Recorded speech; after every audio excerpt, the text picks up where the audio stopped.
สบายดีท่านผู้ชมสรุปข่าวเด่นในลาวและทั่วโลกประจำวันที่26มีนา2026มีดังนี้ข่าวเด่นในลาวมลพิษทางอากาศหุ่นแหงกระทรวงกสิกรรมและสิ่งแวดล้อมรายงานว่า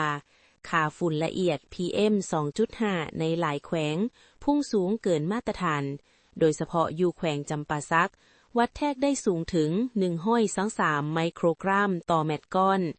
ส่วนแขวงหลวงพะบางสารวันและอัตตปือก็มีค่าสูงเกิน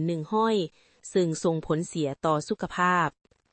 การร่วมมือแม่น้ำของแม่น้ำล้านสร้างห้องนายกรัฐมนตรีและรัฐมนตรีกระทรวงการต่างประเทศได้กล่าวสมเสยการร่วมมือแม่น้ำของแม่น้ำล้านสร้าง LMC ครบรอบ10ปีว่าเป็นตัวแบบแห่งความสามัคคีและความเจริญรุ่งเรืองในภาคพื้นวิกฤตการน้ำมัน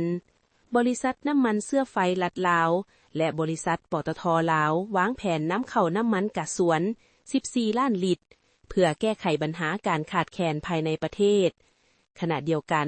อยู่แขวงจำปาสักได้เปิดบริการรถเมล์ฟรีในนครปากเสเพื่อช่วยเหลือประชาชนในระยะวิกฤตการนี้กีฬาได้คู่ชิงชนะเลิศบานเตะนักเรียนรายการโกกาโกล่าลาวส์2026ระหว่างมส.นาสายทองและทีมจากแขวงสารวันซึ่งจะแข่งขันรอบชิงในวันที่27มีนาข่าวเด่นทั่วโลกสถานการณ์ในตะวันออกกลางความเข่งตึงระหว่างอิหร่านและอิสราเอลยังสืบต่อหุ่นแหงโดยมีรายงานว่าอิหร่านได้ยิงลูกศรไฟหลายละลอกใส่อิสราเอลขณะที่ทำเนียบข่าวระบุว่าการเจรจาสันติภาพยังคงดำเนินอยู่เศรษฐกิจโลก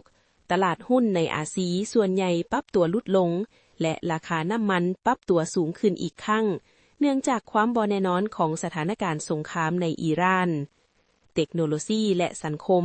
มีการตัดสินคดีประวัติศาสตร์เกี่ยวกับอันตรายของสื่อสังคมออนไลน์ที่มีต่อวัยหนุ่มซึ่งเป็นที่สนใจของทั่วโลกสิ่งแวดล้อม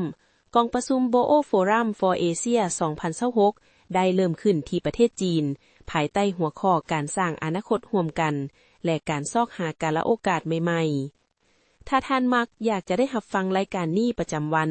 กรุณากดไลค์กดแชร์ให้เด้อพี่น้อง